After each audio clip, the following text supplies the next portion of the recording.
So how did you basically get in here? Like what got you to this point? What was the original problem you were trying to solve? Let's start with that.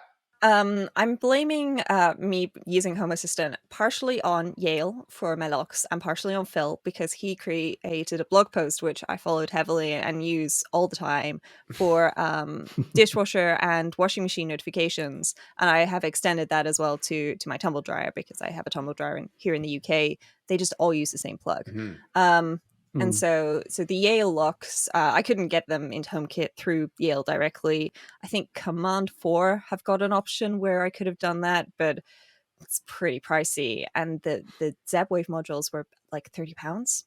And I was able to get a Right. ZebWave stick really cheaply on eBay. I think I got it for £30 or something because the guy had bought it and it was one that had to be plugged into an extension rather than could be plugged in directly. And I thought, like, I don't want it like right next to the machine. I want to put the actual dongle somewhere that makes sense anyway. So Sure. thanks, I'll take the discount. And so Absolutely. that started, some things, and I was like, okay, cool. Well, that was easy. I set up my locks. I used ZebWave JS. Fortunately, I didn't use the original ZebWave and have to migrate, but I understand that the documentation on that was pretty good, so there shouldn't have been a problem for most people. But yeah, so I did that, and then I had been trying. So I'd actually found Phil's post quite a bit earlier, and I had been trying using Eve energy monitors and HomeKit to monitor the power usage of my Hmm. tumble dryer and dishwasher. But the tumble dryer in particular kept tripping the Eve energy switch, and I'd have to like go in there and like press the button on it to fix it or something.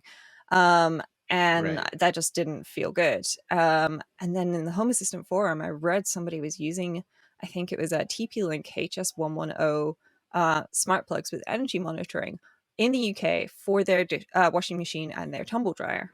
And I thought, well, if these people are using this, then that's a pretty good sign. And I think they've got 16 amp fuses in, which is pretty good. So I got Yeah. those and picked them up off eBay. I haven't updated them because, of course, TP-Link have pulled all their local controls, which is not great. Yeah. But yeah, Yeah. and so I did that, followed Phil's guide, and went, this is actually pretty cool. What else can I do? So thanks, Phil. It's your fault that I'm here, but I appreciate it. You're Yeah. welcome. How's just as how's your HS110s going? Are they still running? Okay, Yeah, or they're pretty good. I got 3 of them in the end. I picked them up off of eBay. So I have one on my washing machine, one on my Nice. tumble dryer, and one on my 3D printer. And they work really Yep. well. I've had no problems with them. And this is one of the great things about Home Assistant. I don't share those into HomeKit. So if I accidentally say, hey, Apple lady, turn everything off, she's not going to turn off my washing machine or my I tumble just dryer or understand. 3D Right. printer Yeah, Right. mid-cycle because that's the last thing you want yeah, happening, right? Especially a washing machine absolutely. mid-cycle. That could be difficult to recover from. I have one like TP-Link smart switch on my dishwasher, Mhm. and maybe like in the past, I don't know, 3 months, it's just stops, like randomly disconnects from the Wi-Fi. Oh, Of course, it's blocked from Wi-Fi. Can't get any firmware updates.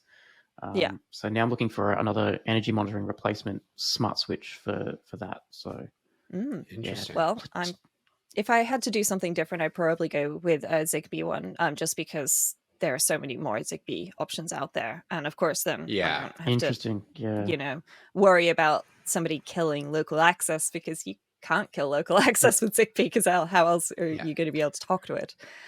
Which is pretty good. Yeah, it's so strange. I've got some Z-Wave ones, and it depends on like the brand of the Z-Wave one, right? Like sometimes they'll do energy monitoring this way, other times I'll do it that way.